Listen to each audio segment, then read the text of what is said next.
like we've got 20 seconds before 1 o'clock, so let's go ahead and get started anyway. Welcome everyone. Black 6 here for a live build of a set that is not out yet. Very excited for this. So many thanks to the LEGO group for sending us this architecture set that releases on January 1st of next year. So less than a month away, but still, it's not out yet. That's exciting. So this is Singapore, the latest addition to the Skyline collection. Obviously, people who watch our live builds know that I am a fan of the Skylines. I think once we build this, I'll have built all of them except for Venice. Still missing Venice. If anyone has a line on a inexpensive copy of Venice, hit me up, let me know, and I would appreciate it. But anyway, Singapore here. 827 parts will retail for $60 in the US. The first thing that stands out here is the box is different. Hey there, Dollar. Gone is the box with like the flap that opens up and can be resealed. This is has moved on to the 18 plus branding that a lot of those more premium sets have these days, with this kind of blue bar. The color of the bar varies, but it's like the black with like this bar that has kind of like little greebly designs on it going all the way around. You can see on the back, this is not for sale because it was a review copy sent to us by the LEGO group, and we appreciate it. So on the back, take a look at some of the things on here. So you've got Gardens by the Bay, represented. It looks like those are like the hubcaps from some of the tires, or the rims, I guess, from some of the tires. We've got the Marina Bay Sands, which itself was its own architecture set a while ago. We've got the Fullerton Hotel, Lau Pa Sat, One Raffles Place, the OCBC Center, and the Boat Quay. They don't quite mention what this building here is, but other than that, it's quite a bit of variety, some nice vibrant colors on here. On the top of the box, we have a little quote here: Singapore, a vibrant fusion of cultures, peoples, and architecture, by Rock Zigalan Kobe, senior designer. I assume that is the senior LEGO designer who worked on this. So it's definitely a nice premium look here, but I am sad to see the flap go. It is also a very thick box. This is like probably about twice as thick as most of the Architecture Skyline sets.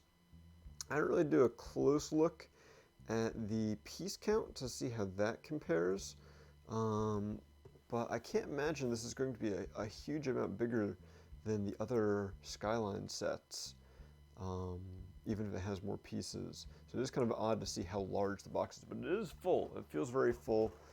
It is very beefy here. Weighs quite a bit, so I'm definitely looking forward to checking out all the pieces we've got inside. You don't mind the 18 plus branding in general? You're not sure how? Yeah.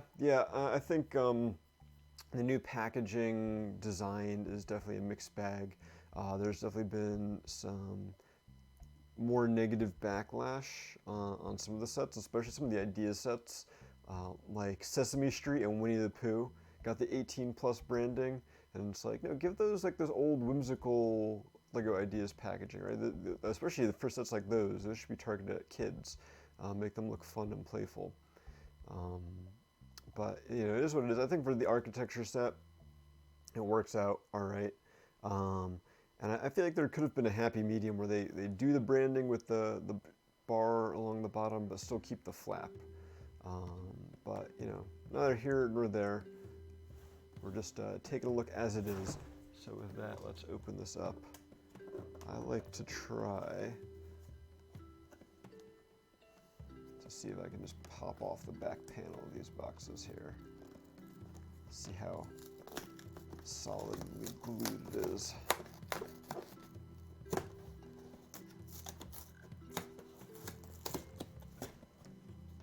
There we go.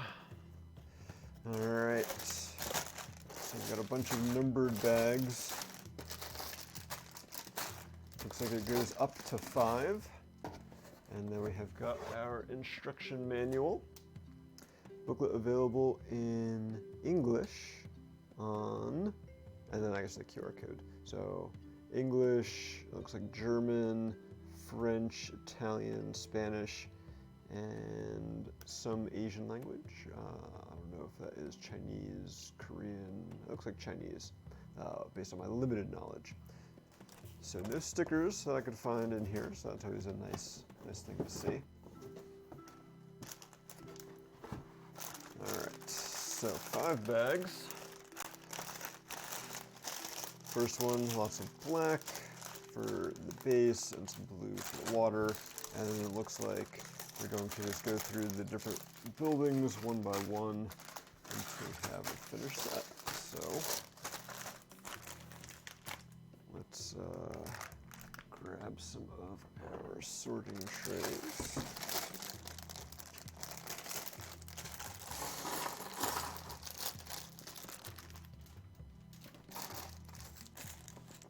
Oh, new piece alert already. I don't know how new it is, but this is the first time I have ever seen this, I guess, 2x3 plate with a cutout. It's like 2 L plates combined almost. Very interesting. Already stuff jumping out of me. We haven't even started building yet.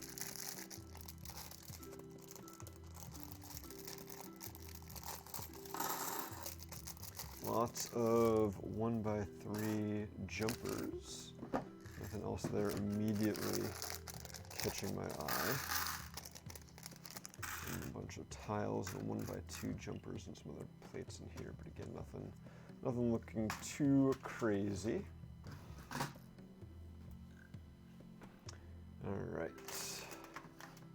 So let's get our second camera ready here.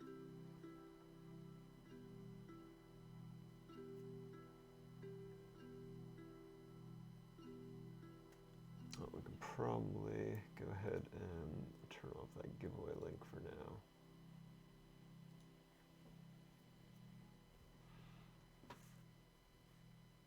All right. Kind of tweaked my monitor setup, so it's a little harder to preview what this is going to look like, but hopefully we can make this work. All right, I think we need to move that over a little bit more. All right. So our instructions here. Welcome to Singapore, lying at the southern tip of the Malay Peninsula. The city-state of Singapore is the gateway between east and west. This is especially evident in the city's architecture, which is a melting pot of many styles and influences set against a backdrop of lush greenery and vibrant riverfront. Yes, there is the senior designer who had the quote on the top of the box, talking about their passion here, and then we go into some information about all the things we're going to be building.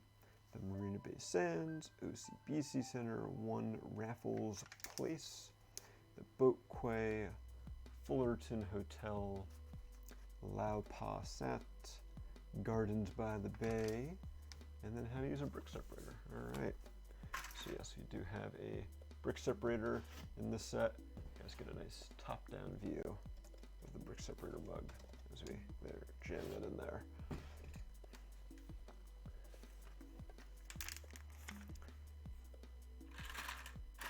All right, time to get started. So how has everyone been doing the past couple of weeks since our last set build? Anything exciting going on? Had Thanksgiving. Hope everyone had a lovely Thanksgiving in the US. Mine was relatively uneventful, which I think is always a good thing.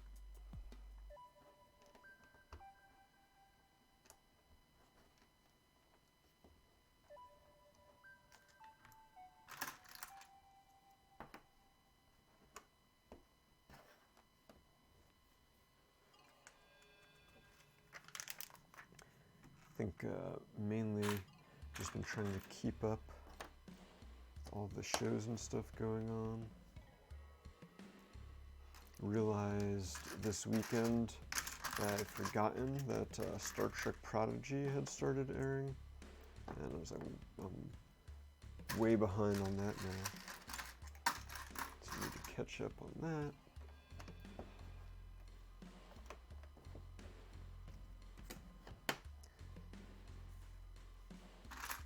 We got Doctor Who on. So many shows going on these days. Hawkeye has started up.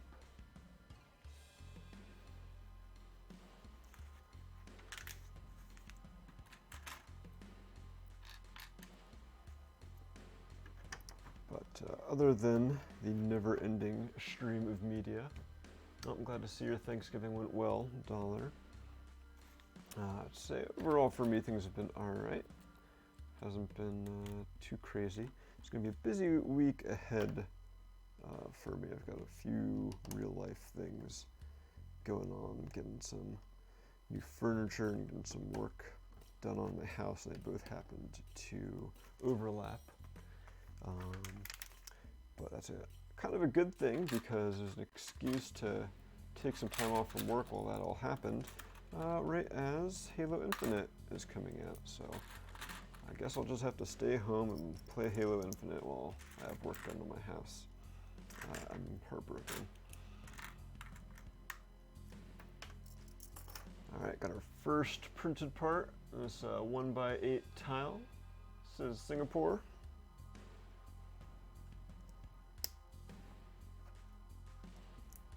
Kind of one of those things we've come to expect from the architecture sets. So no surprises there.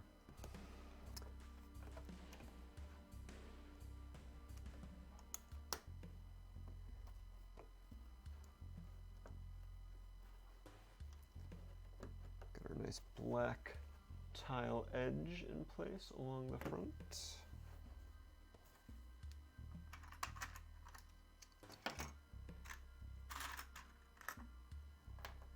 Got our new little C piece, or C plate. Where's the U plate?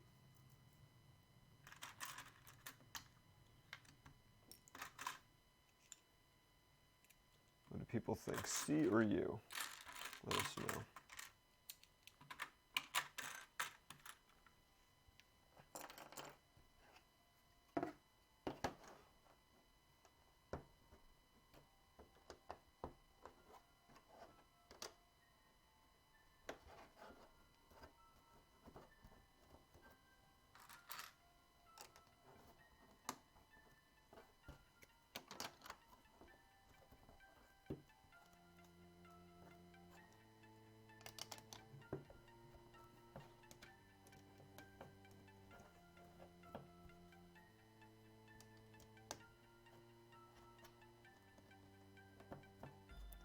Definitely seems like it's a part that you could,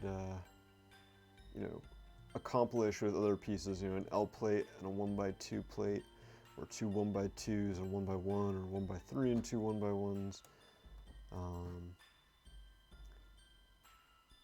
I feel like even in how it's used here, right? It could be an L there and a 1x2, and an L here and a 1x2.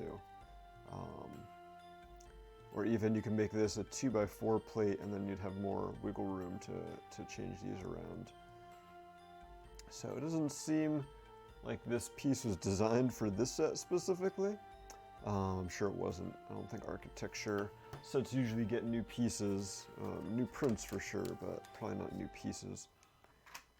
So it's kind of interesting to see. It'd be kind of interesting to see what sets it was made for when we see that show up there.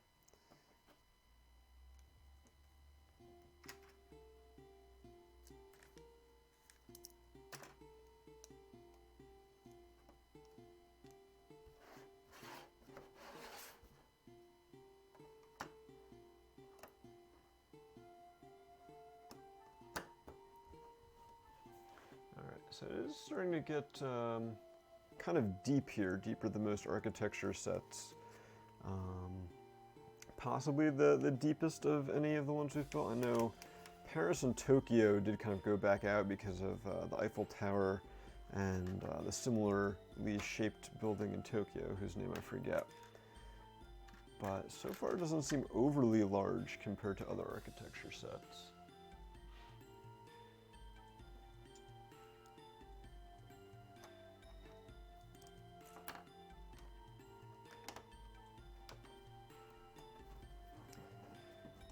Yeah, there is a term in the Lego community for that, and you know, as Eiffels tend to be very mature individuals, the term for that dollar is a poop.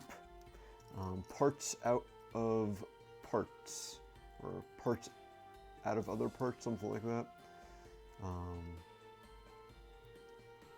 Kind of gained popularity, I think, in the early 2000s when you had a lot more kind of juniorized pieces, but I think that one definitely qualifies in this case as an instance of a part that could just be other parts, but for whatever reason they decided to make a new element.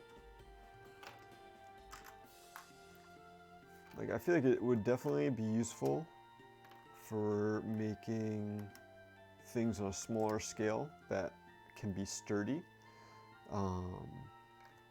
You know, obviously having like the C plate like that, you know, if we did design it, or if we tried using, you know, an L plate and a 1x2 plate or some other combination of parts there, we'd have to keep in mind other things to try to make it strong enough for the set to stay together. So this kind of simplifies that process a bit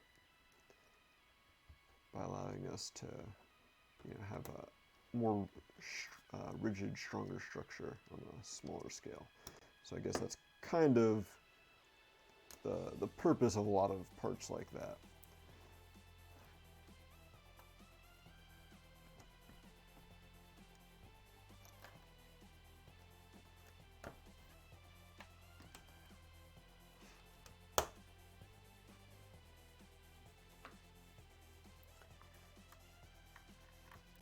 Alright, now I get to start tiling over all of this.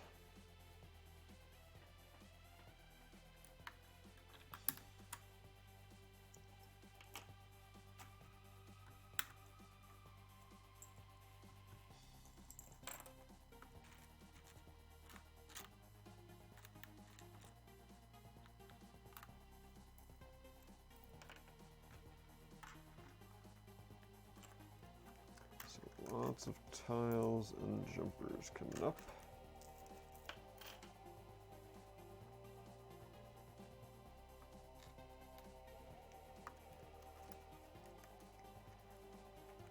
Yeah, that's that acronym is definitely right up there with, you know, like a burp.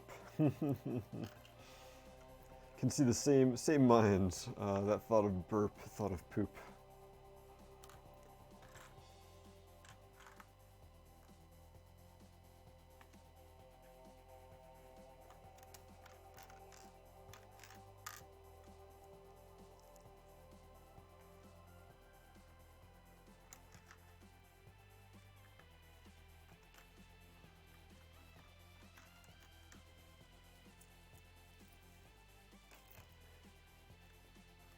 So we've got a new architecture set that we're building here today, but there's been a lot of other new Lego sets popping up online for next year, and we've been reviewing a bunch of the Monkey Kid ones. So what sets have caught everyone's eyes so far? What things are like going on your wish list for next year?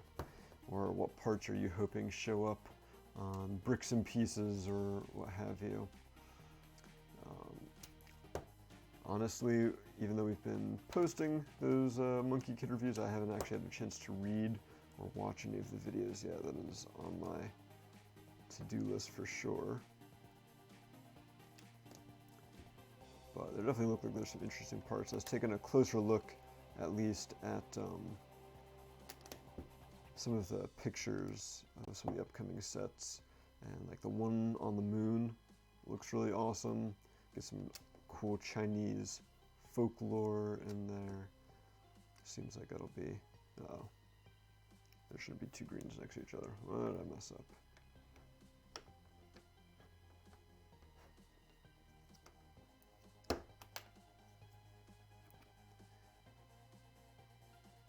There we go.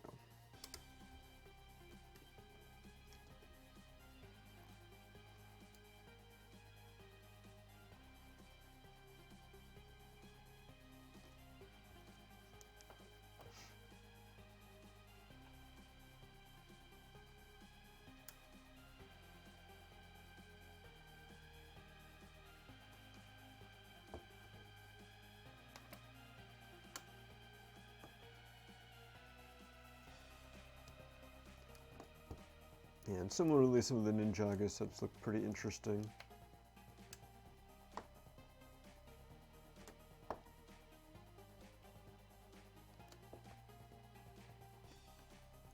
I don't think any have made it on my like must-buy list just yet, though.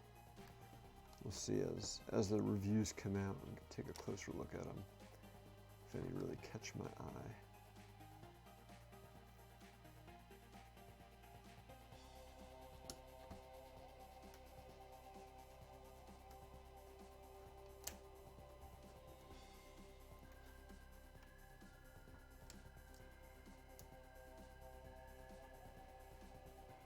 Hey there, Pohatron.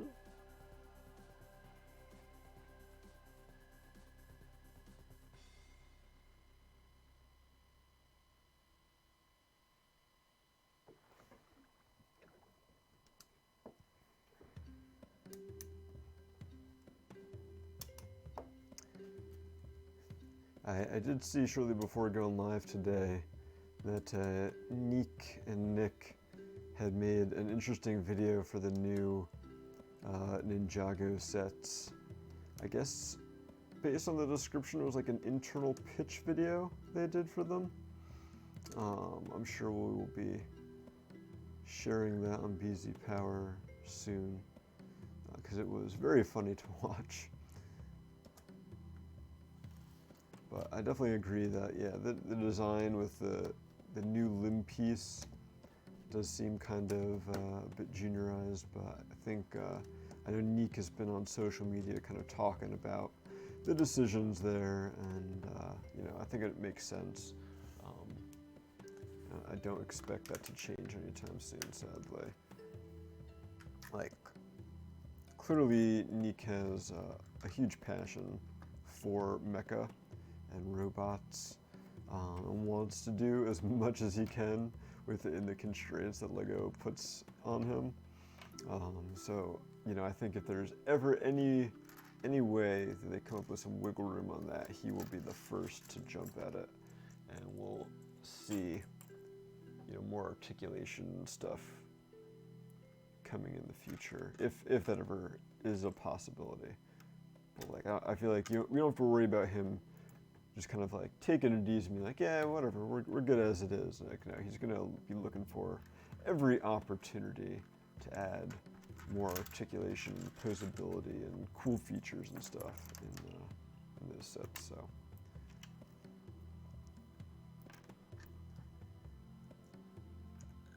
If it's not in there, it's because it was not allowed. But if it ever is allowed, he'll figure it out. He's gonna try every year, putting knees in the mechs, and they're gonna tell him no every year until he finds a way that they allow. That's my theory. I don't know for sure, but I would not be surprised if that was his mindset.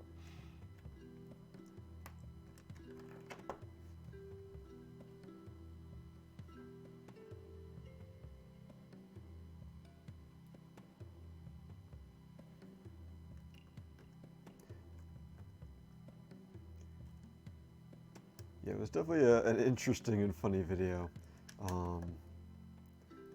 Like I said, I think it was like an internal pitch video they did for like the new Ninjago mecha sets that are coming out. And very tongue-in-cheek, low budget. Don't get like super excited about it. This is clearly the work of people who build with Lego, not who shoot things with cameras. But it's funny in that end. You can tell they had a good time making it.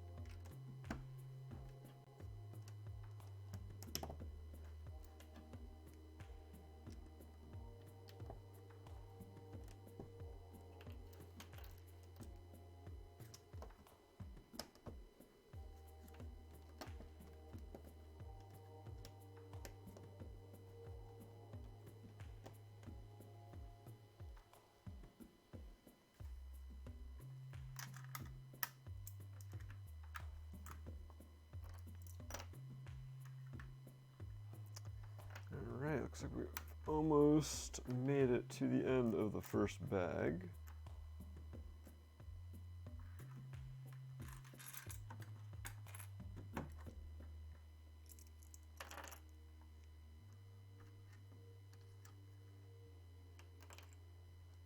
And we'll have our base of operations ready to build up the rest of the set on.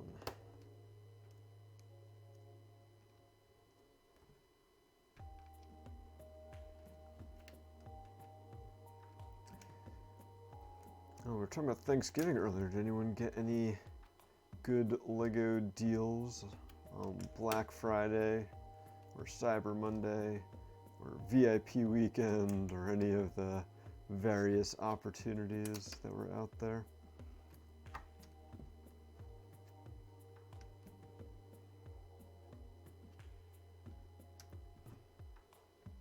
I did picked up some sets on VIP weekend. That will probably be building in the future on stream at some point. Then I wasn't going to buy anything on Black Friday, but then Zavi, I think that's how you say it, Zavi, something like that, had some pretty good sales on sets, and I got one more set on Black Friday.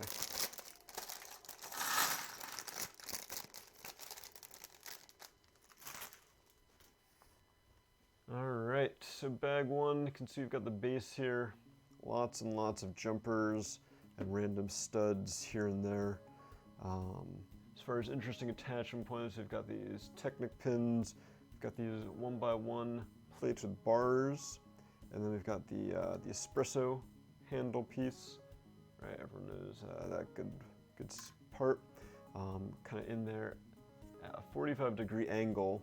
It's going to be interesting to see what we clip on there. And you can see that's kind of what we use those C plates to surround and I guess reinforce the joints on those espresso bars.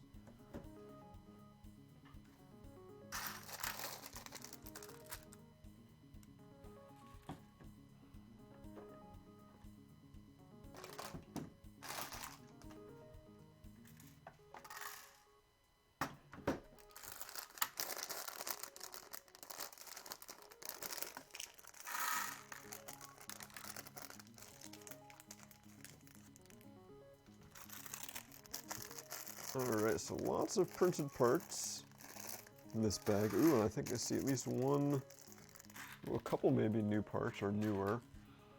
So we'll be showing those off as we go, instead of trying to dig them all up at once.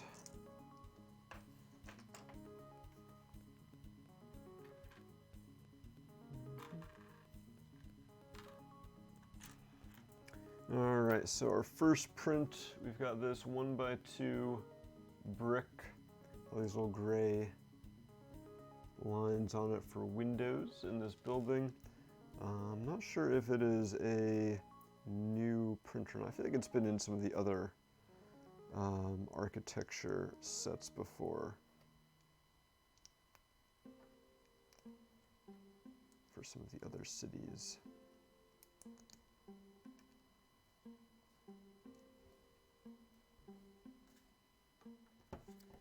we've got a little flower stem that is representing a tree here.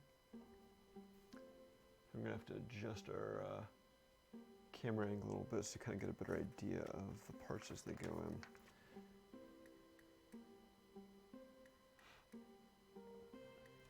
Yeah, I mean, that is the thing with Black Friday, right, is that the sales started November 1st, and they're going to be going on through January 1st. So if you didn't pick up anything around Thanksgiving, there's still plenty of opportunities to get some good sales.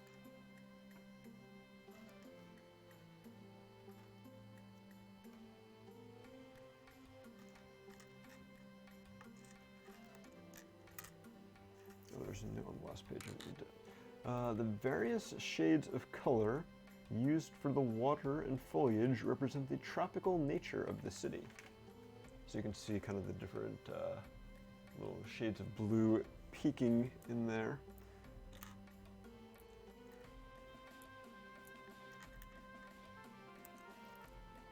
Attention to detail, or were those parts just already in the palette?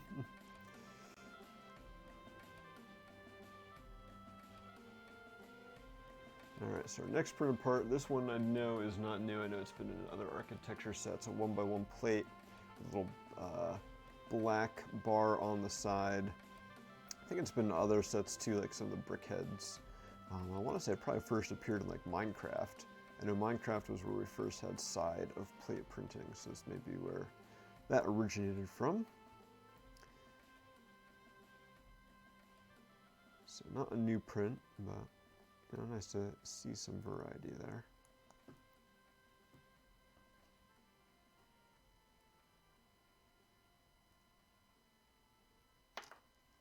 And yeah, so we're building these little houses here at the little triangle 1x1 slope.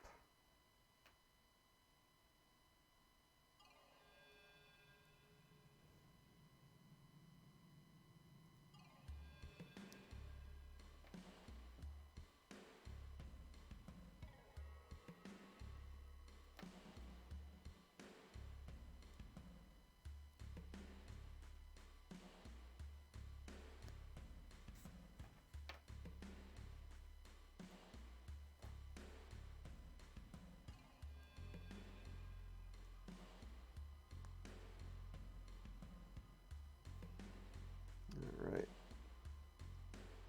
Yeah, so these are going on. Little jumpers. My big fingers can fit them in there.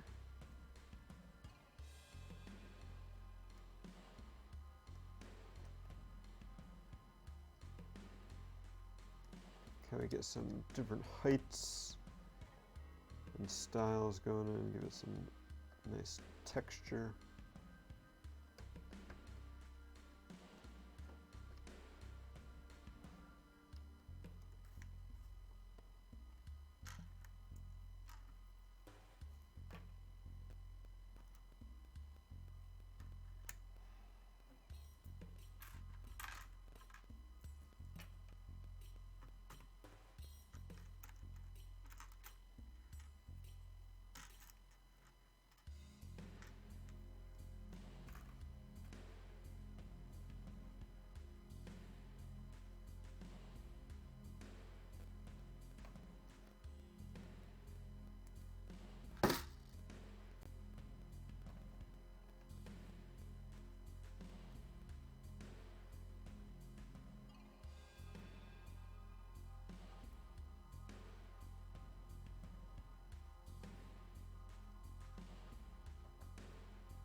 Yeah, let's adjust our camera a little bit so you can kind of get a better idea of the height as this is going together.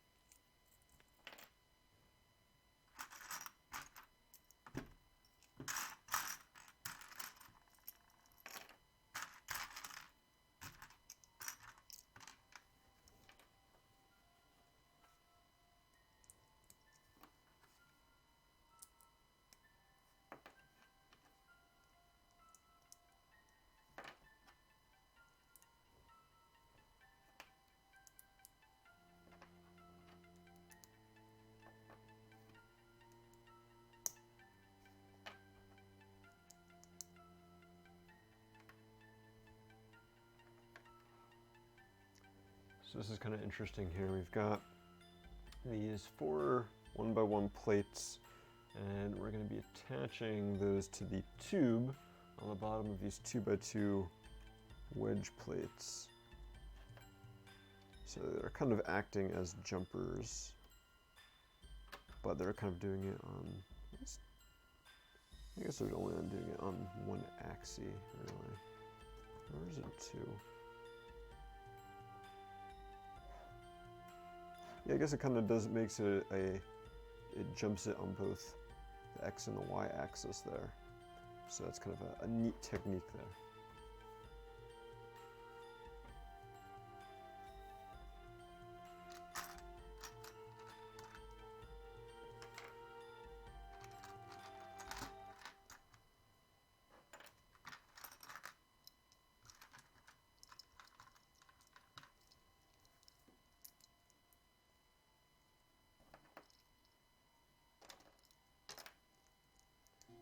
Stacking some plates.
Now we're combining the 2 printed parts that we've seen so far in the set.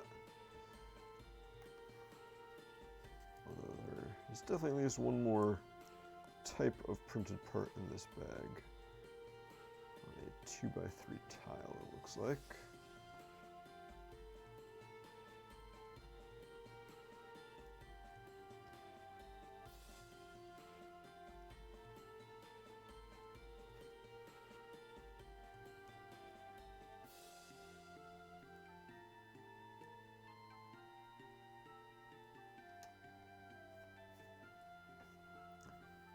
The historic structure was designated a National Monument of Singapore on 10 February 2003.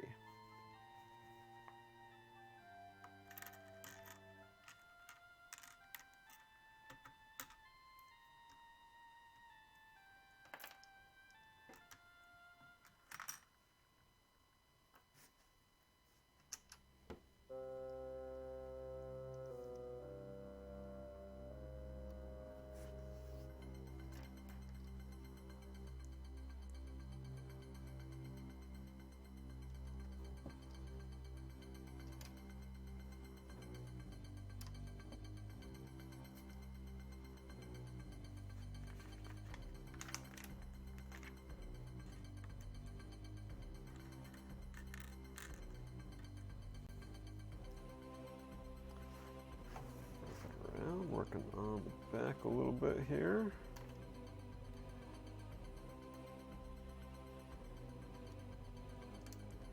Adding some greenery to the parts you'll barely be able to see in the finished model. It's the attention of detail that designers go into.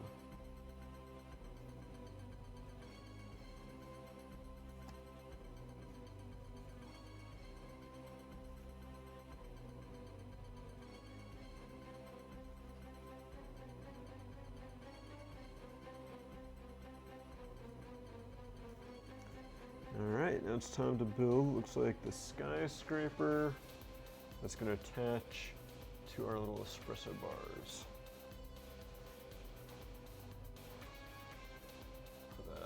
aside for now as we build. Oh, and here we're going to get some of our newer parts. I forget when exactly these showed up. It was last year. I think it was, well, I guess this year in 2021. We've got our more recent snot bracket, the 1x1 by 1x2. We also have, that we're not using in this step, the inverted version. So, always nice to get some more snot brackets, but you know, this is kind of an interesting one, because you have the 1x1 by 1x1, and what does this really give you with the extra piece that you couldn't accomplish through other means? You know, you could argue that for sure, but again, it gives you more, I think, rigidity and structural integrity in a smaller scale is what it generally boils down to in some of these pieces. It's like, yes, you could make them in other ways, but it wouldn't be quite as strong of a build.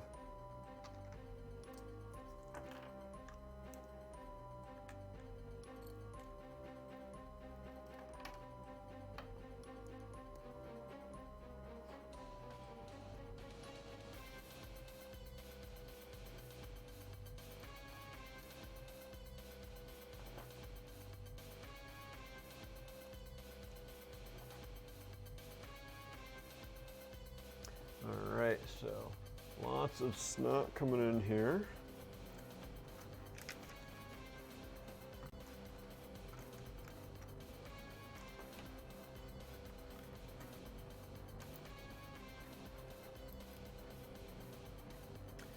This is interesting. So far in this, you know, you've got these 1x2 plates and the 1x2 double-sided snot bricks. For some reason in this step, we're using a jumper plate that we're taking advantage of the little bar or tube on the bottom of the brick to allow them to attach like so. I don't think we're taking advantage of the fact that, you know, when you do this, you can like spin it. It's just like, it looks like the designers just wanted to throw in 2 extra jumpers instead of some extra plates. I'm not quite sure why. Maybe they're just like, yeah, you know, fans will dig getting some extra jumpers. Or maybe it's a color coding thing, right? It goes like red and yellow versus red and tan. So it kind of keeps you from getting things backwards.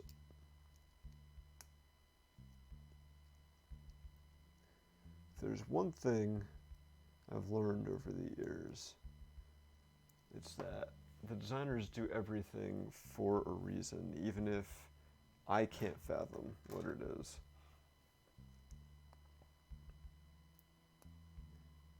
You know, there have certainly been many things where I've been confused about something when I've built it, and then, you know, in 4 or 5 pages in the instruction manual, suddenly it becomes clear. It's like, oh, that's why they did it that way. And then there have been other times where it just never becomes clear. And we've got another new piece, a 1x2 plate with a clip. So we've had this one, the 1x2 plate with the clip going this way for a long time. We've had a 1x1 plate with a clip also for a long time. This is a 1x2 plate with a clip. So another part that, again, it's like, why do we need to do this when we had the 1x1 version? And you know, I don't think we strictly needed it, but I guess it was done for that extra structural integrity, right? Because if you had a 1x1 plate here, then it would be like a little wobbly. Even if we have more plates here, that little gap that it just gives it a little bit of wobbliness. But instead, by having the 1x2, that makes it a much stronger connection. Will help support the weight of the building here, even though it's not that heavy. No, it's not that tall.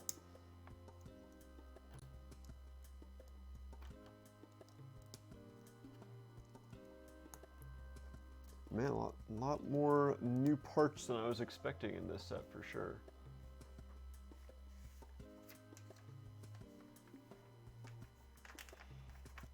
And then we have some other new parts coming up in just this next step. least I'm almost positive that they're new. So we've had this little 1x1 rounded part for a long time, but now we have a 1x4 version. I think we had a 1x2 versions as well, where there's like the 1x2 brick with a rounded top, something like that. But I haven't, the 1x4 version here is new to me, which I think is definitely useful, you know, for long spans like this, right? Because not only does it look cleaner as we're putting this on, it adds more structural integrity. And then, like, if you had two 1x1 versions, then you can, like, they can be like a little off kilter, and then you can kind of see the little ridge they give. Whereas with the 1x4, it just makes it a little cleaner, and then it makes it easier to line up the 1x1s with the 1x4 because there's less of a gap there.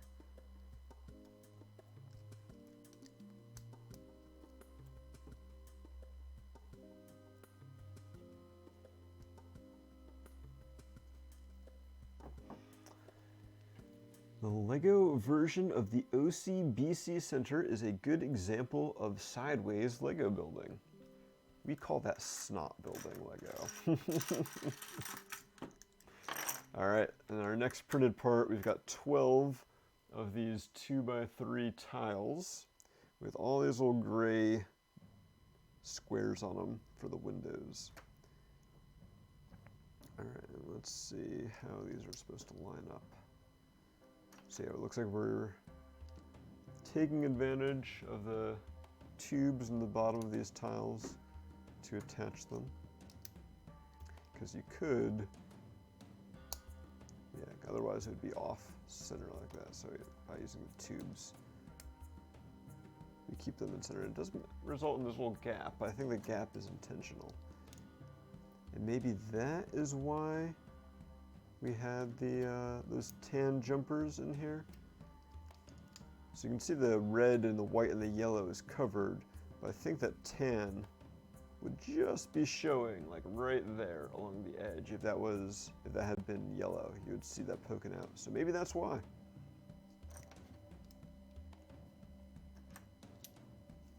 And then they just did it on both the top and the bottom one for consistency, so you didn't have to give 2 extra instructions. All right, OCBC Center coming together. Looks like they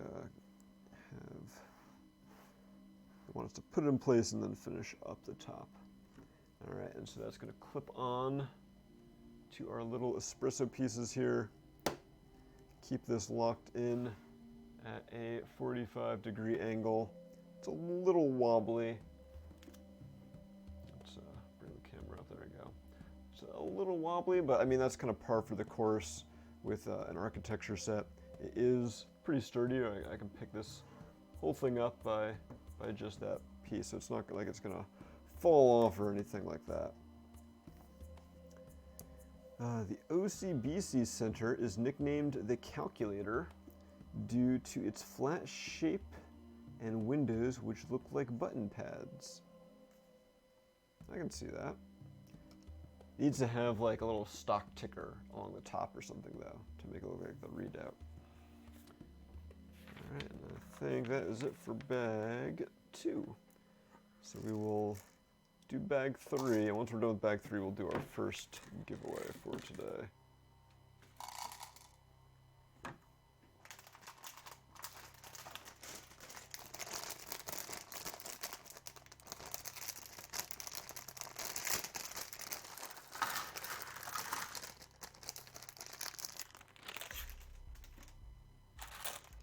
Oh wow, look at all those trans black 1x2 plates there. Oh, it's not just 1x2s, there's 1x1s as well. It mixes up a little bit.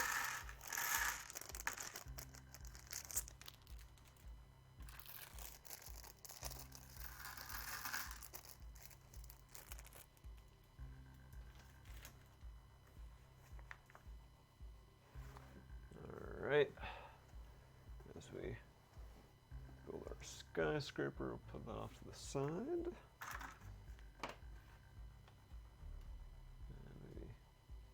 back down a little bit again.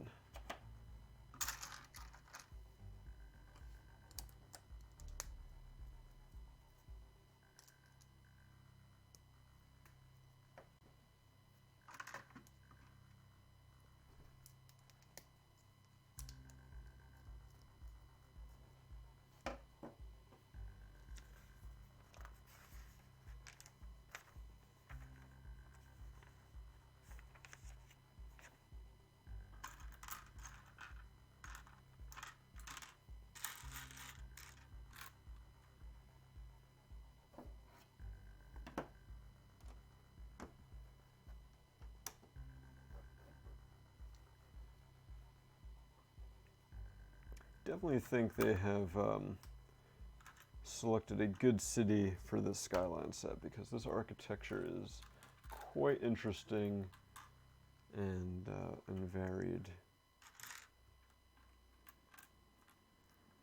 You're not going to be bored in assembling this one.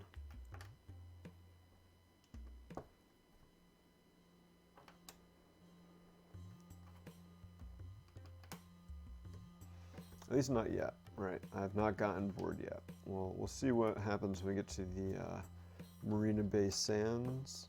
That does look like it could be a bit repetitive.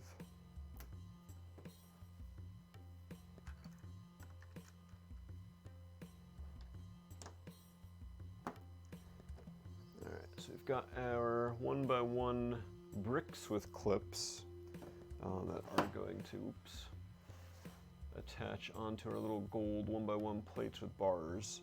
That's going to be how this building attaches.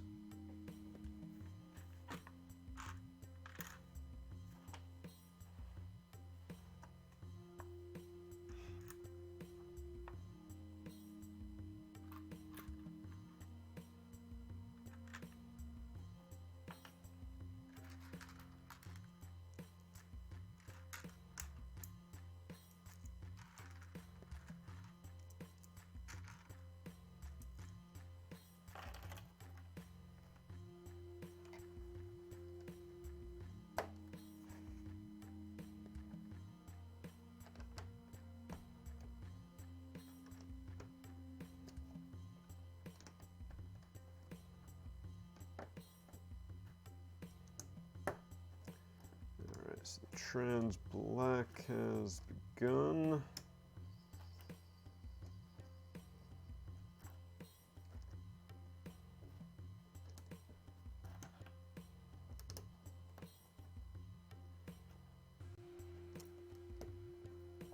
I kind of prefer it in these architecture sets when they use like transparent colors or anything really to represent the windows instead of prints. Prints aren't bad. I think the prints get the job done, and in some cases are the best part for the job. But in other cases, having like the transparent parts is really cool.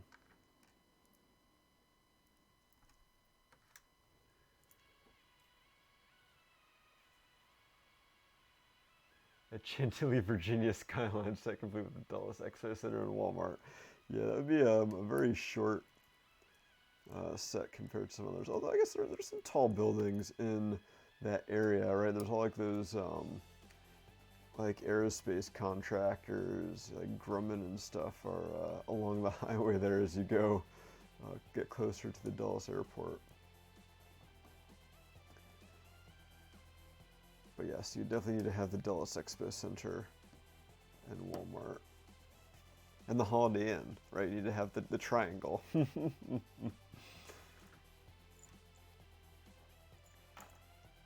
could be a Brick Fair exclusive.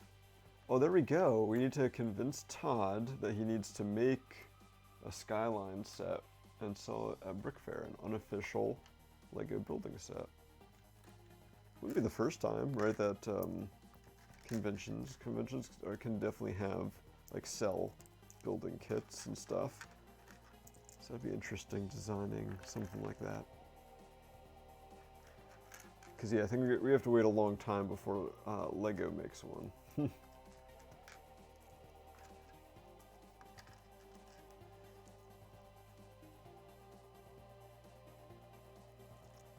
I think I totally skipped a step somewhere in here. Oh, nope.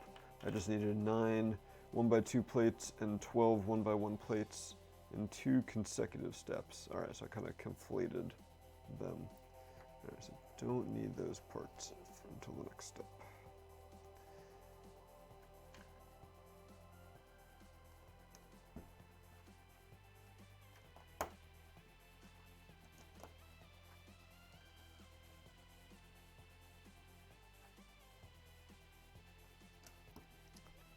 Layer upon layer, these transparent black plates.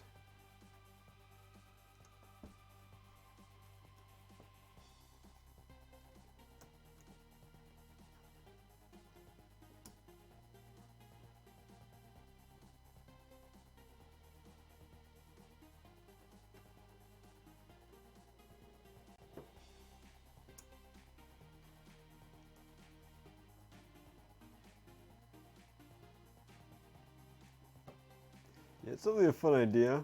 The thing that a lot of people don't consider about custom set kits, though, and why you see places like Brickmania where the sets are so expensive, is because it's a lot of work to gather all of the parts you need for a set like that, and then count them out individually to bag them up in a set. So while that sounds really cool, like, hey, we should do that.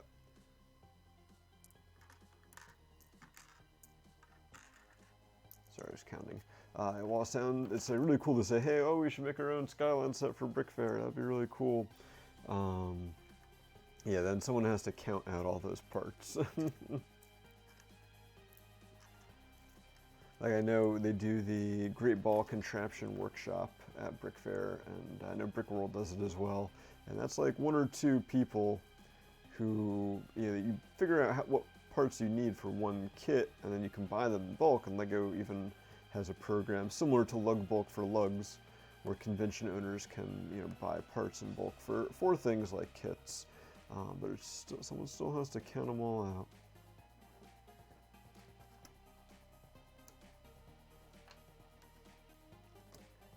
And then put them in like little baggies. And hope you didn't miscount somewhere along the lines.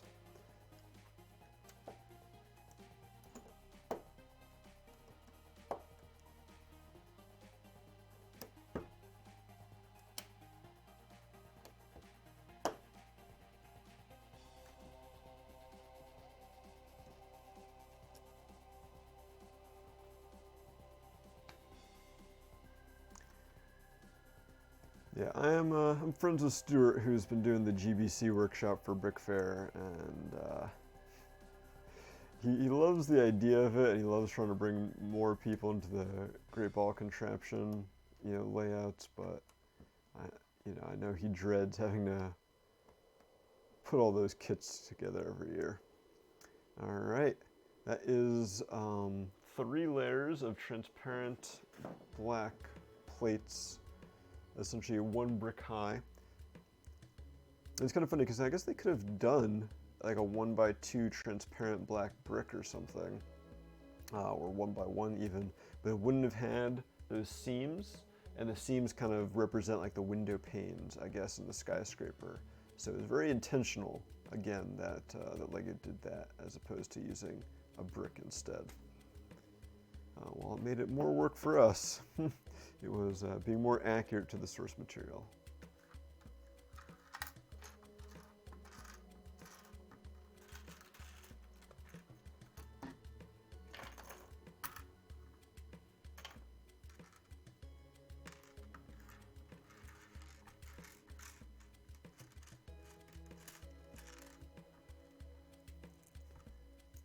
All right, now you have to put all these Unikitty head bases, or 1x3 inverted tiles with a bar hole along the back here, and fill in the gaps with more transparent plates.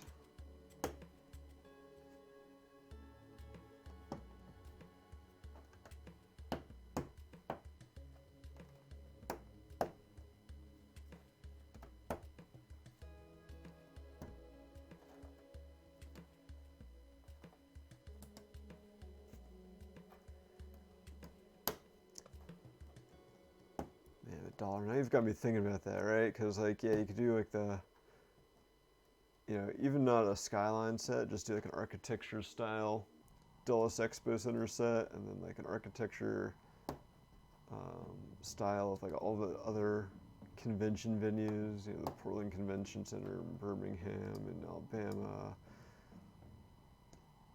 That'd be a cool thing for like hardcore AFOLs to collect, is architecture style sets of famous LEGO convention venues.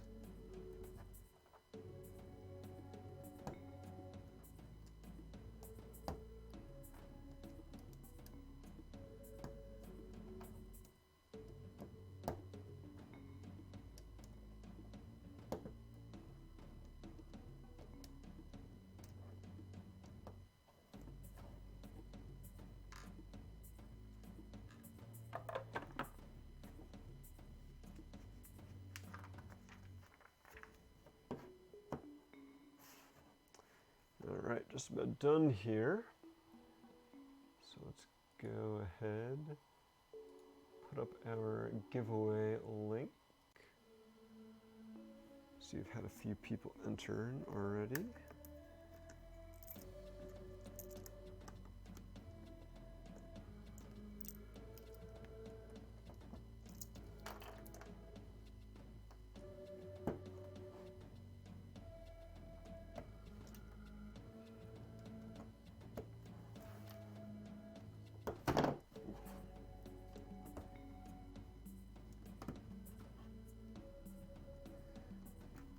One Raffles place was the tallest skyscraper in the world outside the US and Canada when completed. I feel like that record has gone around and around and is no longer anywhere near the US and Canada anymore. With like Dubai and Shanghai, they have taken that crown away from the US for a long time to come.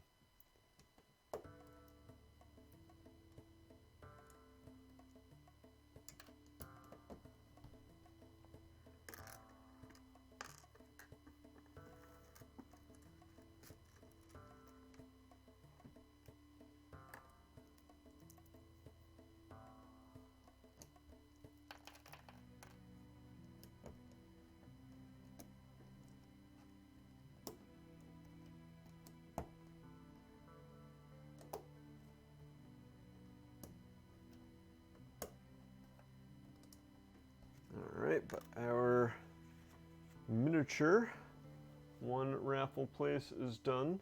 Very interesting architecture. I like that kind of wedge cut out, and that, giving it that angular top. Cheese Slopes do a pretty good job of giving it a fairly steady slope. It's a little bit jaggy, but overall I think it looks pretty cool. I assume it's supposed to have those holes in the bottom.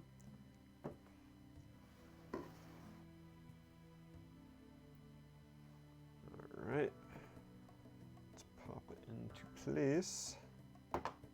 Satisfying click.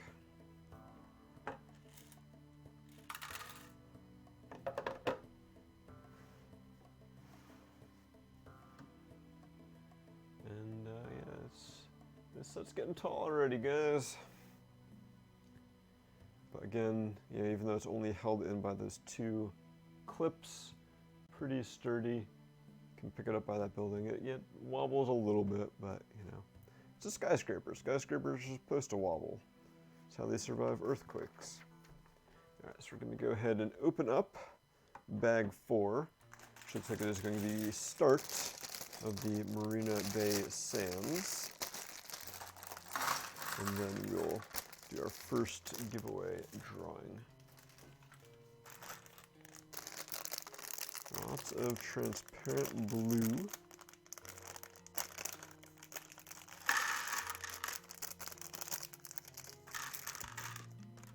Was not expecting to see blaster pieces in this set. Alright, the one bag that is almost entirely 1x2 grill tiles. All right, enough of that. Let's give away some Lego.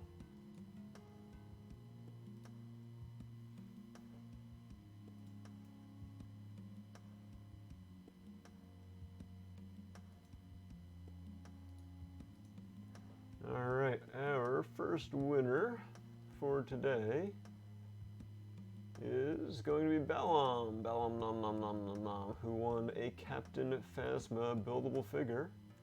Enjoy those lovely silver CCBS parts.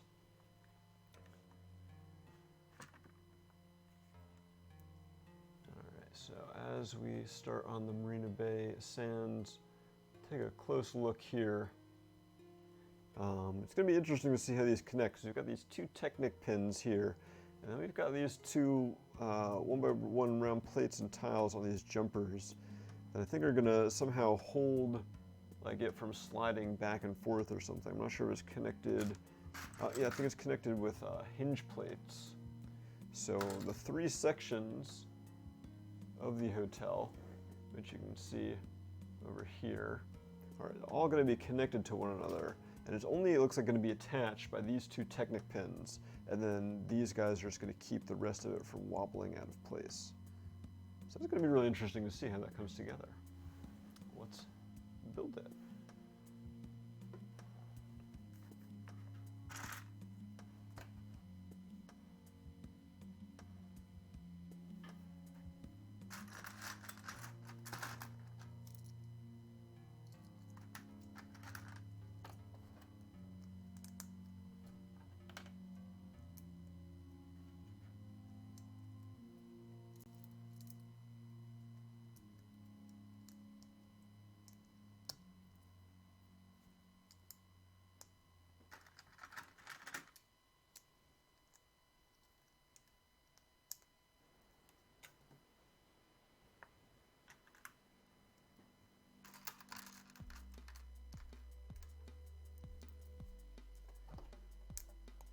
Since we are talking about building and stuff, because we're building Lego, guess I could have brought this up anyway. I didn't have to mention that. Hooray, segues. Season 3 casting for Lego Masters in the US has started. If you're ever interested in being on the show, you can go sign up for that. And they've specifically said in the casting call that you do not need to have a partner. So you can sign up as a solo builder, and then I guess they would match you up with someone if you got through the casting process. Curious if that's just because they've noticed that like they get more interesting dynamics when they have people who haven't necessarily built much with each other on the show or don't know each other as well. It makes for better TV. That's like the cynic in me saying that. Or if it's just that like after 2 seasons, they're already starting to run out of people to put on the show that are in like pre-made teams, because many of us kind of build Lego on our own, right? I feel like building mocks is not inherently a team sport or team activity. So maybe they were having a hard time finding people to sign up for teams, so they're kind of trying to open things up a little more and get more single builder signups that they can turn into good, interesting, drama-inspiring teams. Whatever the case is, I certainly don't know. But if you enjoy Lego Masters, you should definitely, I think I've mentioned this before, watch the Australian version. They just came out with their holiday special, the Brixmas 2-night special, which was, I don't know, fantastic, I would say. All right, so here we've got our 2 blaster pieces, or 2 of the blaster pieces. It looks like we're just using them essentially as a stud reverser. I guess like you could have, do you have any of them here? But you have like, you could have like a 1x1 brick that has studs on both sides that you could do as a stud reverser, but then that is going to be entire brick thick, whereas using this blaster piece as a stud reverser, it is, I guess, 2/3 of that, right? So it is narrower, so it allows for us to get a more narrow assembly while reversing the studs, because this looks like that is all that we're using this for here. Is putting this in as essentially a support to attach another plate onto it.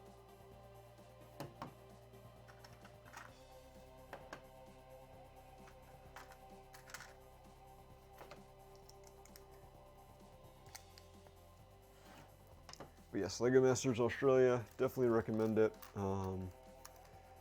Their Bricksmiths special was their first time they brought celebrities on the show. Probably no one you've ever heard of unless you watch a lot of Australian TV or from Australia. But it was people who had essentially had very little experience building with Lego bricks, teamed up with past contestants from LEGO Masters to build some holiday themed creations, and it was really good. There was I feel like some manufactured moments in there, which some people might not like, but the purpose of the show is to entertain, especially since this was like a Christmas special. And it didn't really matter who won, because whoever won, they're just donating a whole bunch of Lego sets to children in need.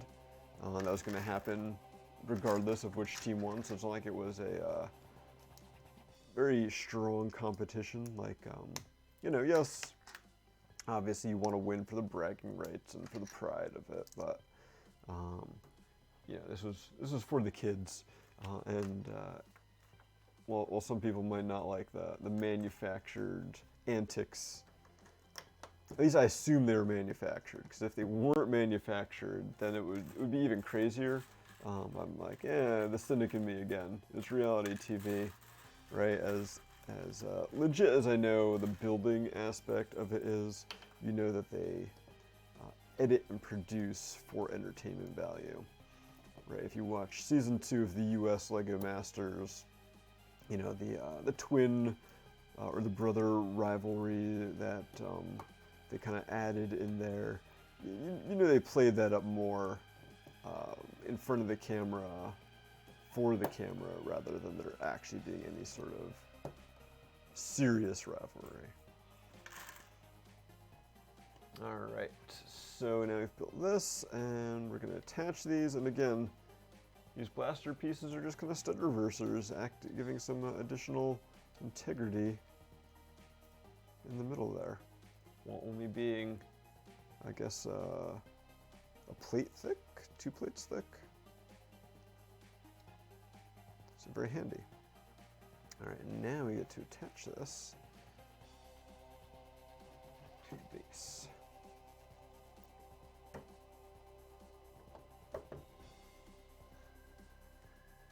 All right, coming together.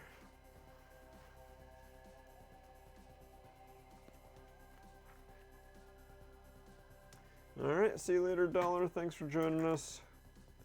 Hope you enjoyed the show. We'll catch you next time.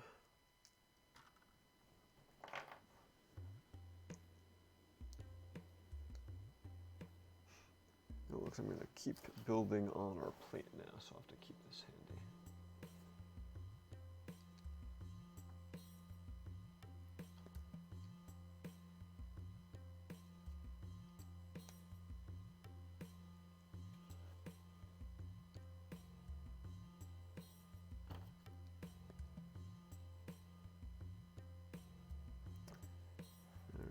This is going on our hinge plate here. So I guess we're doing this, and then we're going to build like the front and the back that we're going to attach on, and that will go around our little 1x1 plate and tile, and then keep this locked at the proper angle. It's kind of interesting.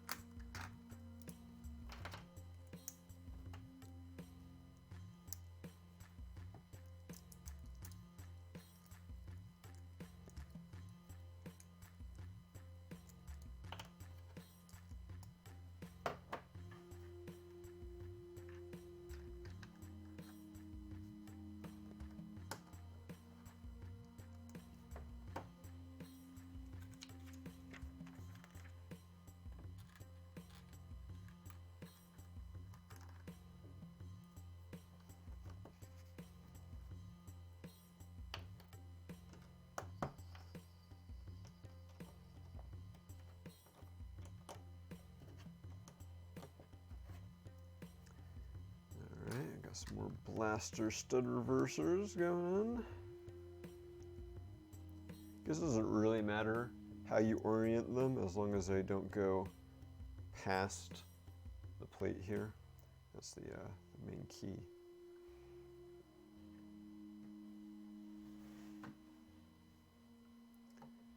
Alright, and that attaches to all those snot bricks.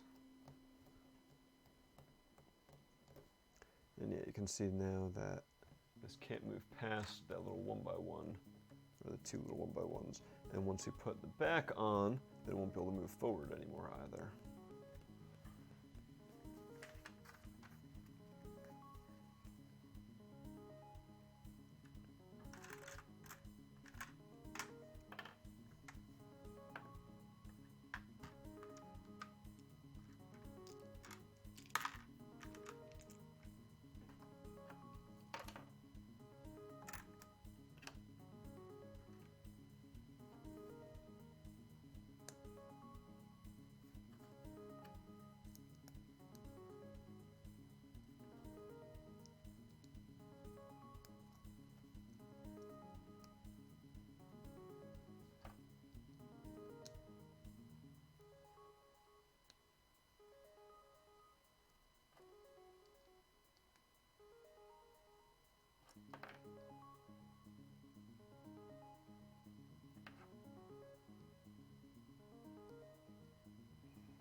Alright, there we go.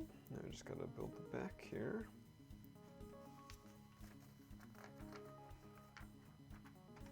Lots and lots of grill tiles.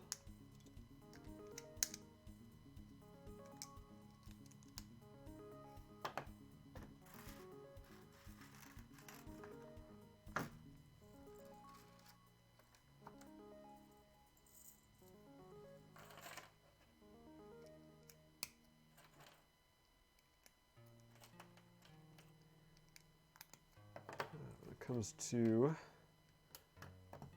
most quantity of a single part in the set, I think it's going to be the grill tiles. Well, there's a lot of those trans black plates as well.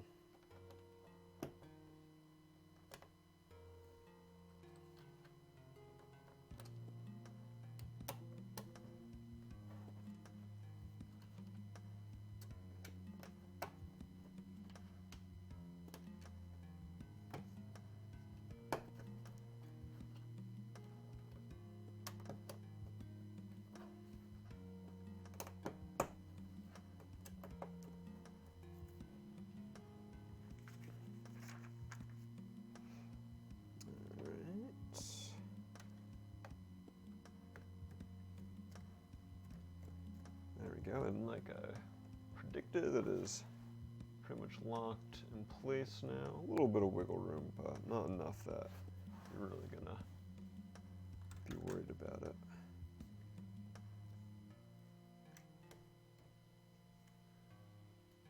It's looking pretty nice from the front there. Got that lovely trans blue texture kind of gently sloping out with the cheese grater slopes on the bottom.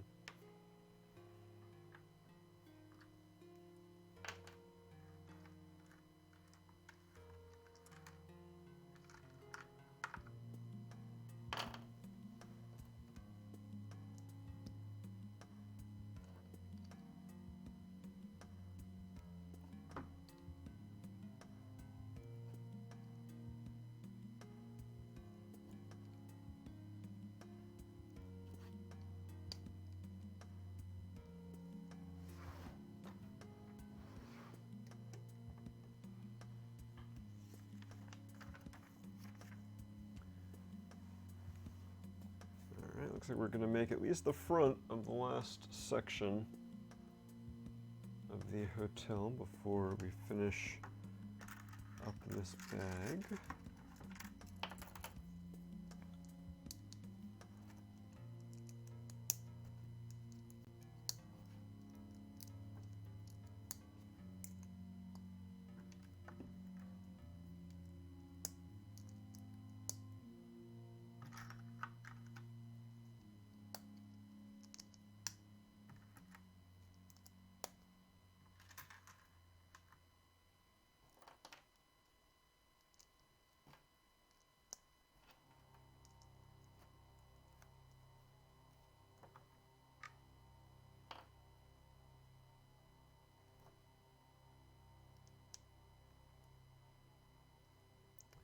Makes me wonder what other pieces they could use as that stud flipper. Like what other interesting little minifig accessories they've had over the years.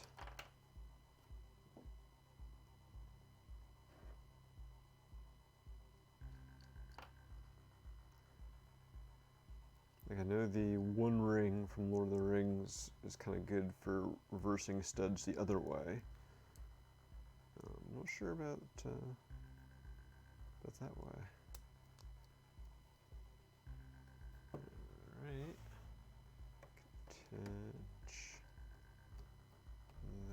that. Still one 1x4 tile though. Did I miss one somewhere? Apparently so, or they gave me an extra. Or I'm going to turn this around and there's going to obviously be a spot where there should be one. No? I don't think so. Got them all. Oh, unless I screwed this up somehow.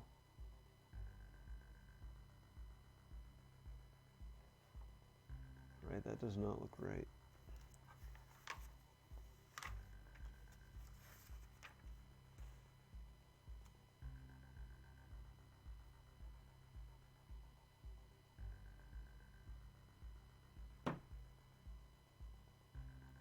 No, it should be 8, and then 1, and then those. Unless I put it up one stud too high. Yeah, something's definitely wrong here.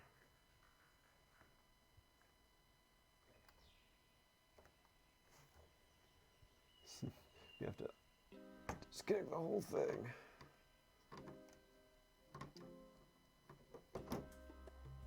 Yeah, okay, there we go. That's supposed to be down there.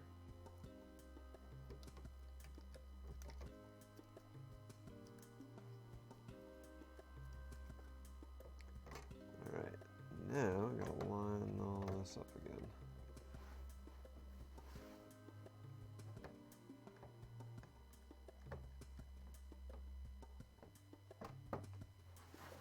Easy peasy.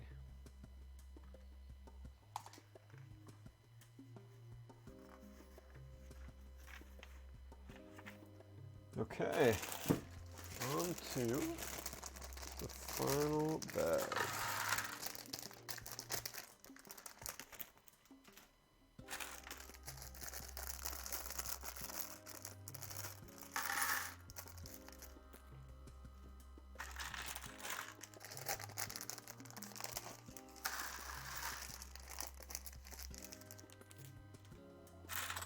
So yes, you do get some hubcaps in this lovely fuchsia color. also get this piece, which I believe was a hubcap in like one of the larger scale vehicles, like the Creator Expert cars.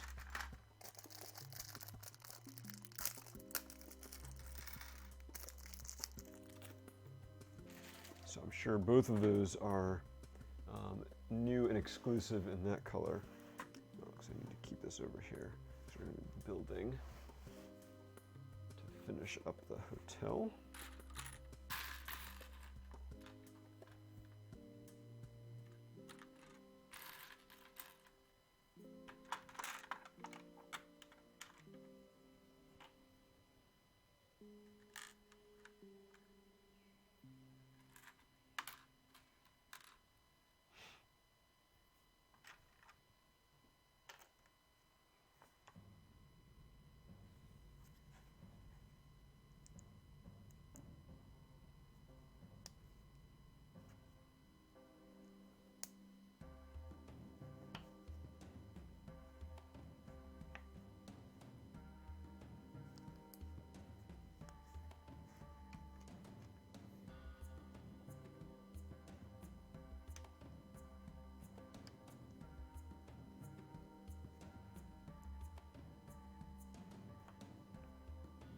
Interesting.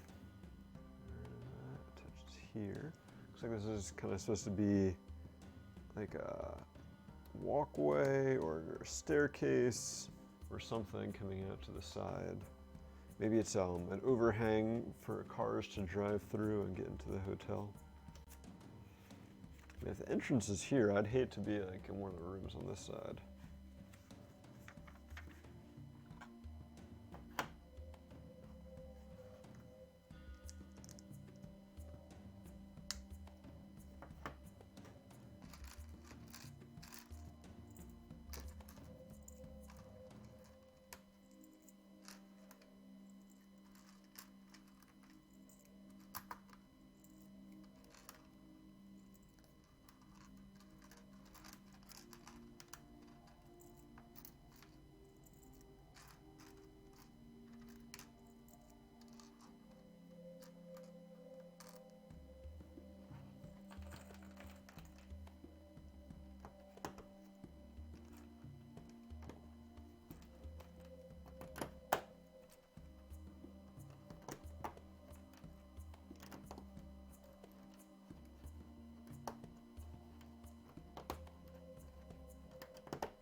Attach the back for the last section here. Kind of interesting that they get more steeper as you go, I guess. Like this one's more gradually sloped, and then it's less gradual here, and there's barely any slope there. Kind of makes you interested to see what the actual one looks like. The resort includes an over 2,000 room hotel, a 120,000 meter square convention center, 1.3 million square feet. 1.3 million square feet convention center. To give you an idea, if you've ever been to Brick Fair, Virginia, I believe with the added hall, that is about 140,000 square feet. So 140,000, this is 1.3 million. So this is over almost 10 times as much square footage as Brick Fair, Virginia in this convention center. Anyway, and an 800,000 square foot shopping center. So I would say your average Walmart is probably like 100,000 square feet. So this would be like 8 Walmarts is the shopping center. That's insane.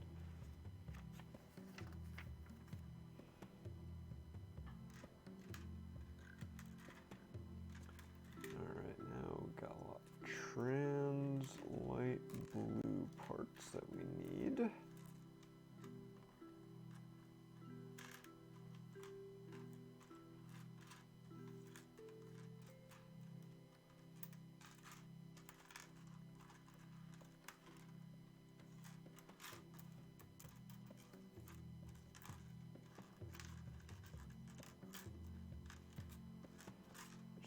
I'm gonna try to get all of the transparent parts out because it looks like we're gonna need them for quite a few of the next steps.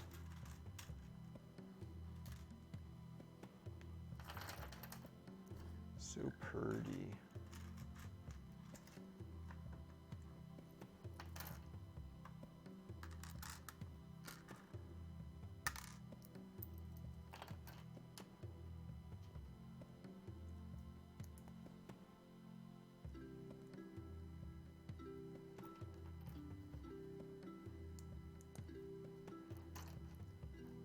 This is why you don't sort by color, then it's hard to find the exact piece you need in the giant pile of parts.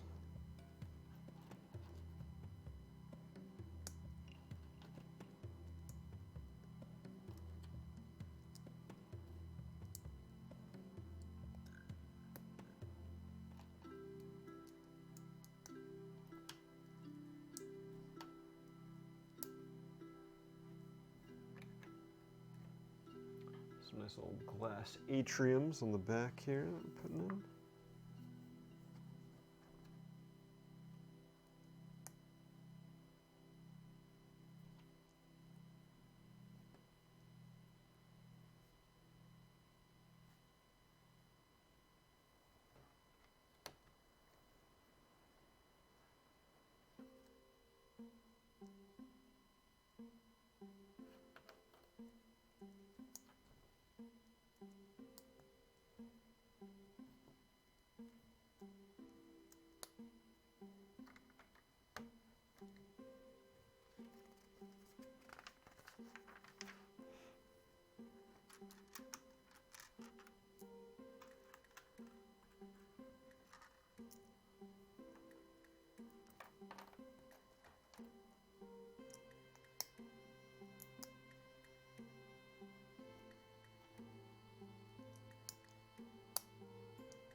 I really like how all these old details are coming together. I think they look pretty fantastic.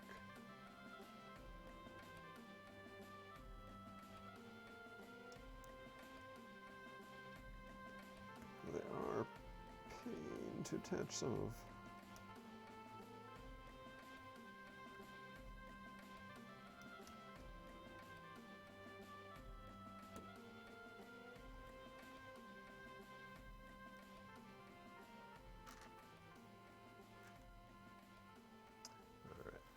Push these transparent parts off the side until we need them later.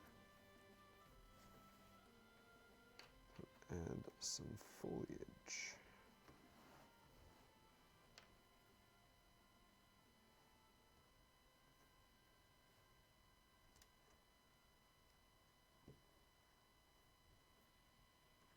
I guess there's an added benefit of this little, whatever it is, walkway canopy or something, because it keeps this from wiggling around too much. It kind of helps lock it in there. So yeah, it kind of helps keep it from coming off. If you really want to pull this off, though, it will. You have to kind of get everything lined up again.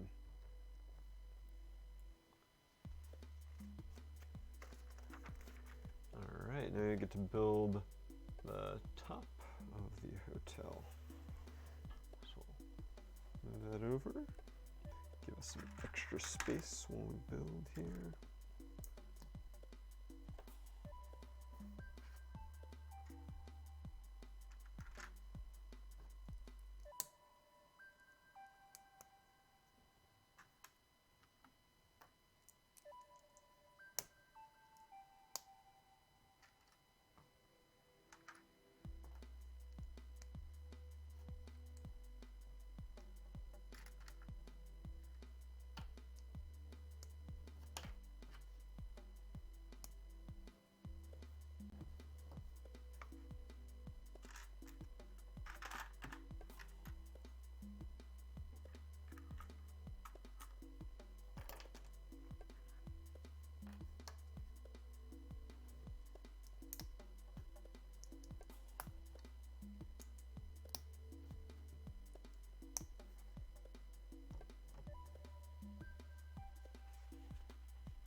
Apparently some very careful alignment coming up.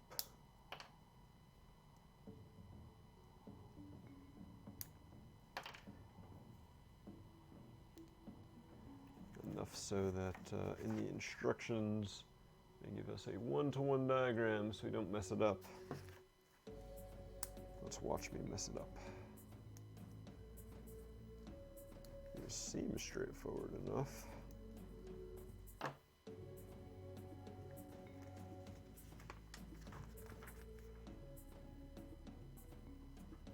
I guess we'll see. Only put this in here. Curious if a 1x1 brick would fit in there. Okay, so the rounded plates is going to help give a little bit of wiggle room, but aren't really key here. And the other added benefit of this is that it helps make the entire structure a lot more rigid.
Guess this is supposed to be a rooftop garden here.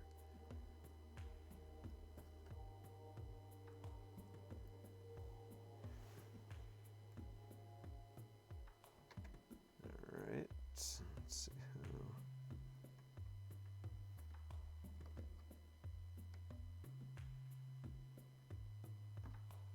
how. So that's interesting. This is actually going on an offset using the tubes in here to go into the hollow studs of these snot bricks. You can see it lines up super well. Like, look at how that cheese slope connects with that. So very, very nice work there on the part of the designers. Make it look very clean.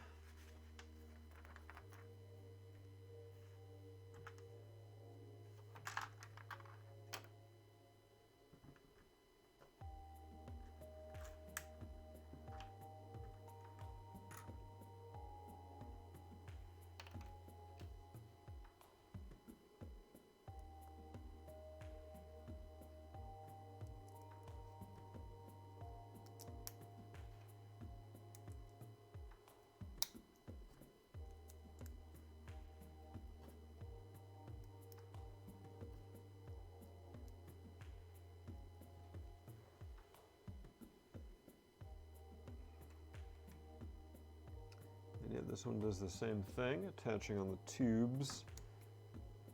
And the angle between the middle and left section is much more subtle. But thanks to that offset with the snot bricks, there's a little bit, and that is actually achieved by essentially that like half plate on that snot bracket, it kind of pushes that tile out to fill that gap. So again, pretty fantastic building techniques there.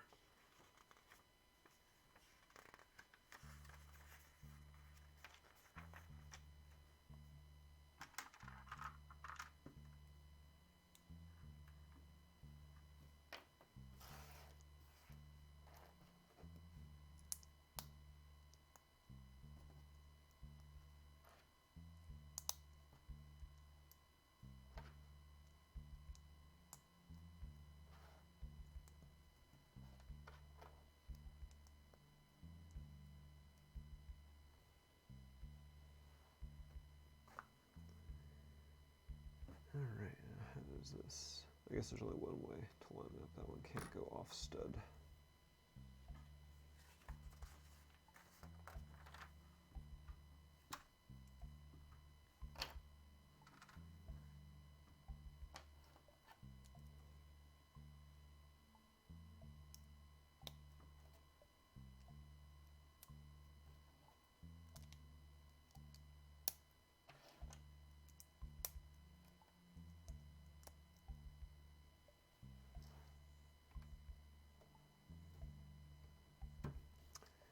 Alright, look at how that lines up. The little half plate gap. A little unfortunate, but not much that you could get in there to fill the place of that without leaving some extra stuff somewhere else. It's not going to be really noticeable in the final model though, so you know, don't think it's a big deal.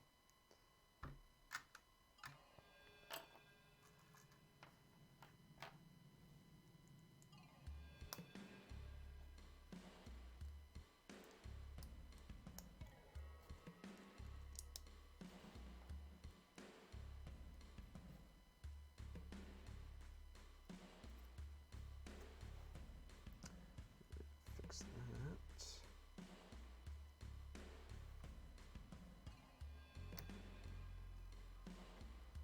Alright, there we go. Almost there.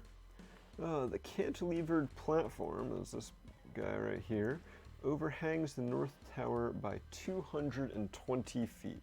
So it's 220 feet just hanging off that left side there. I'm just like, no, chill. No big deal.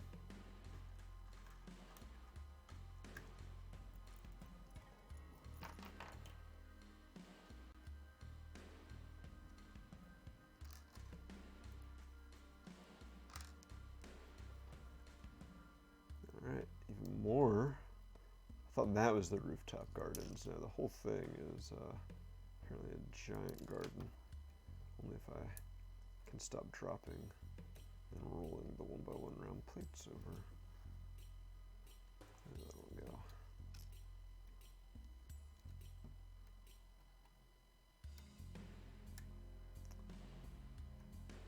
So we're utilizing the little ridges on the bottom of the jumper here to do some more off-stud building. It's kind of hard to tell where these are supposed to line up. Like how everything is supposed to attach here. I think we're supposed to attach these just by one corner, right, and then kind of rotate them until they line up.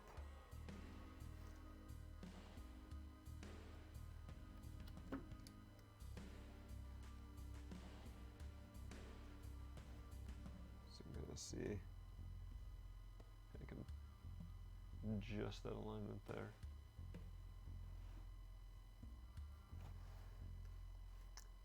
Not a huge fan of when things are like that finicky in a Lego build. I prefer them to be kind of more locked in place. But I can't really think of a lot of other options unless instead of having studs all along here, they found a way to put a stud here so it could go in the center tube on the bottom of the round plate, round tile. So it's a decent enough compromise. I think it works all right.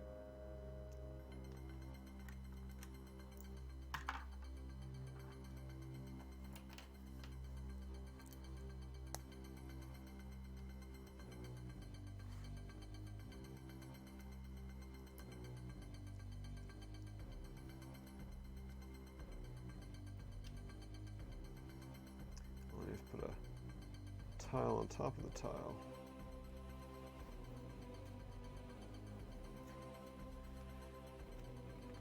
Okay. Now just to kind of flesh out the bottom here with a bunch of like trees, it would seem. There were trees and then, what was this other thing? The Gardens by the Bay.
Wait, time to put up our giveaway link again for one more set to give away today.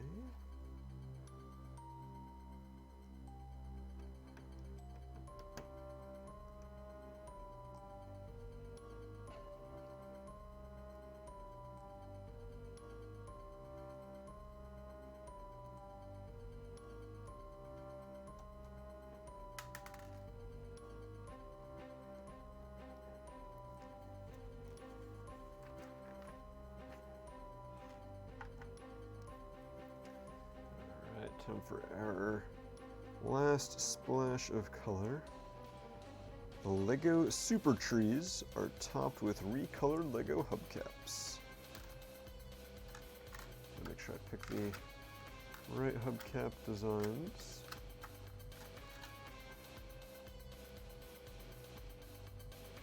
So apparently these are super trees.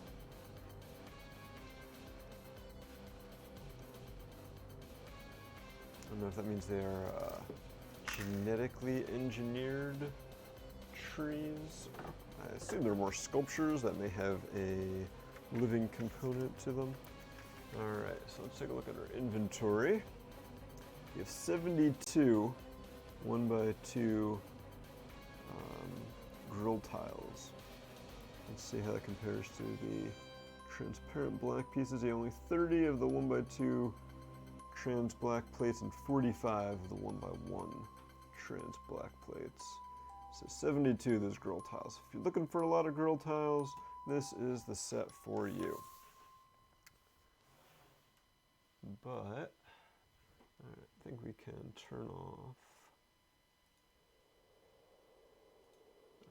picture and let's adjust our camera so we can get a good look at the set.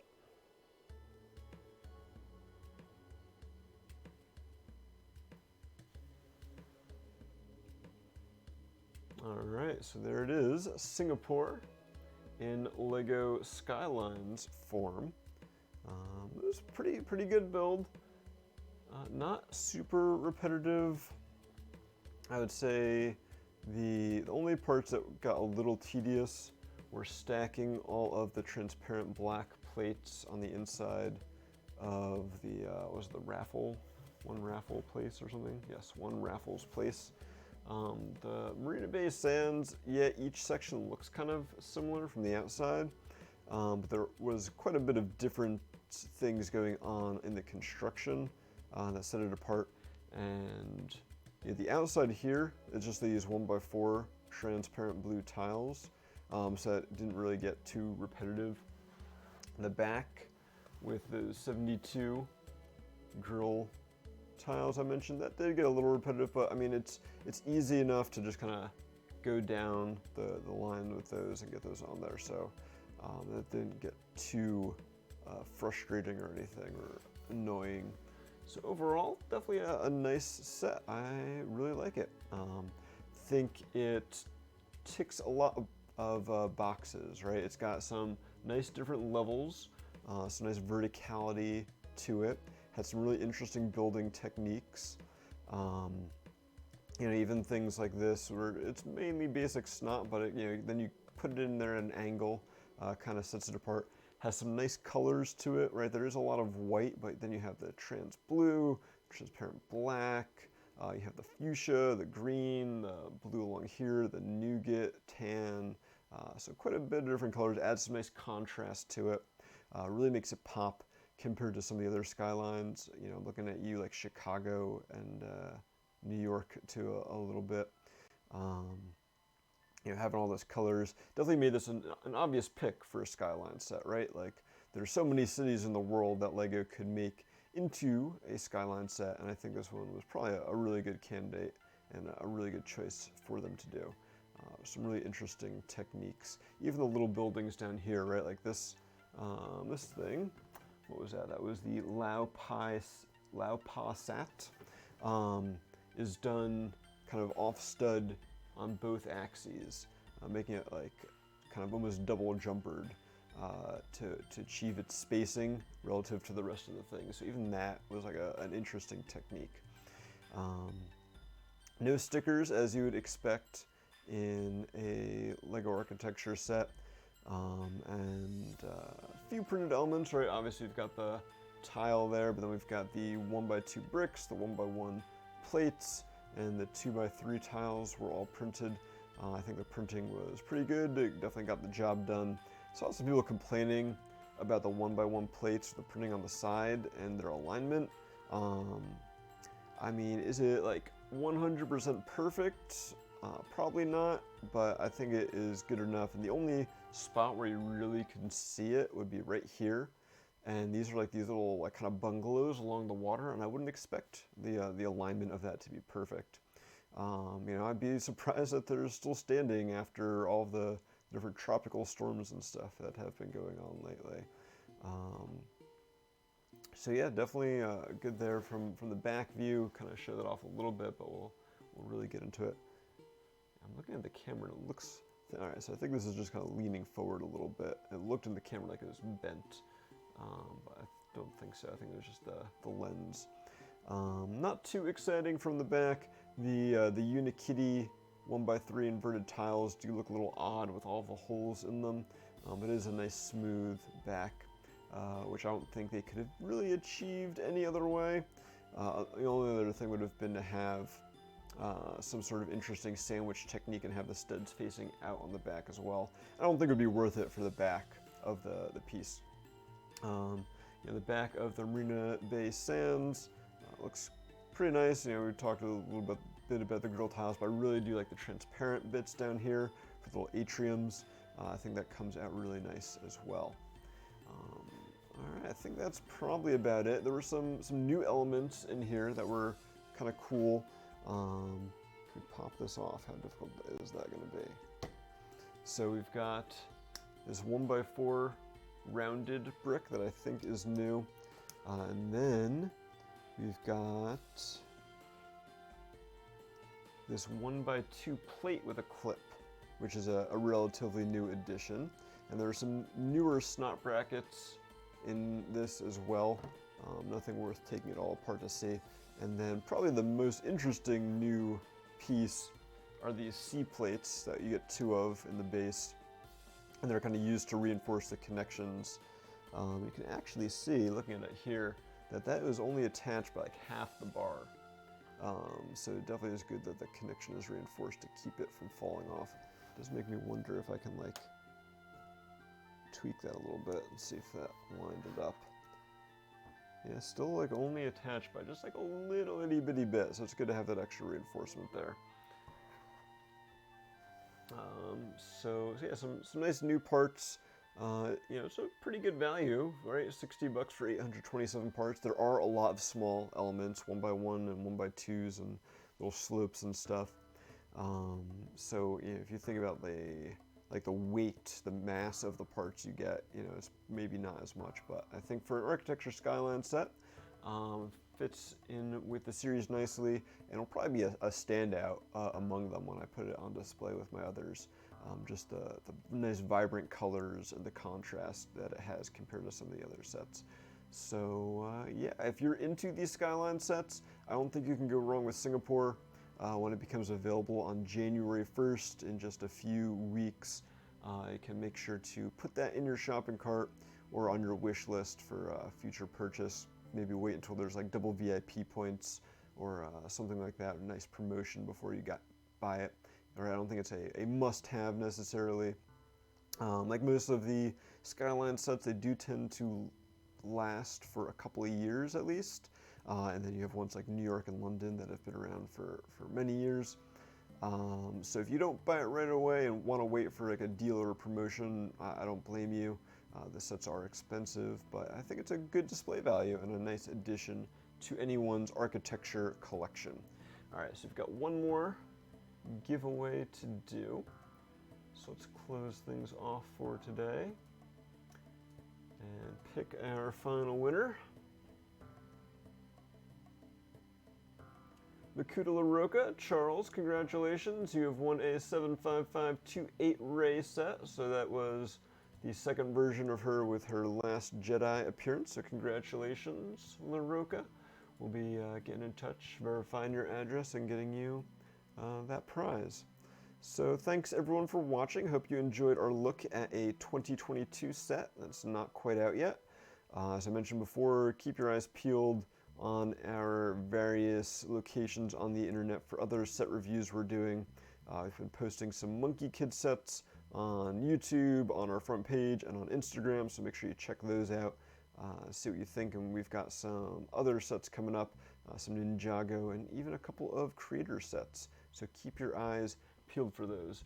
And until next time, this is going to be Black 6 from BZPower, wishing you all a great rest of your day, and signing off. Take care, everyone. Stay safe out there.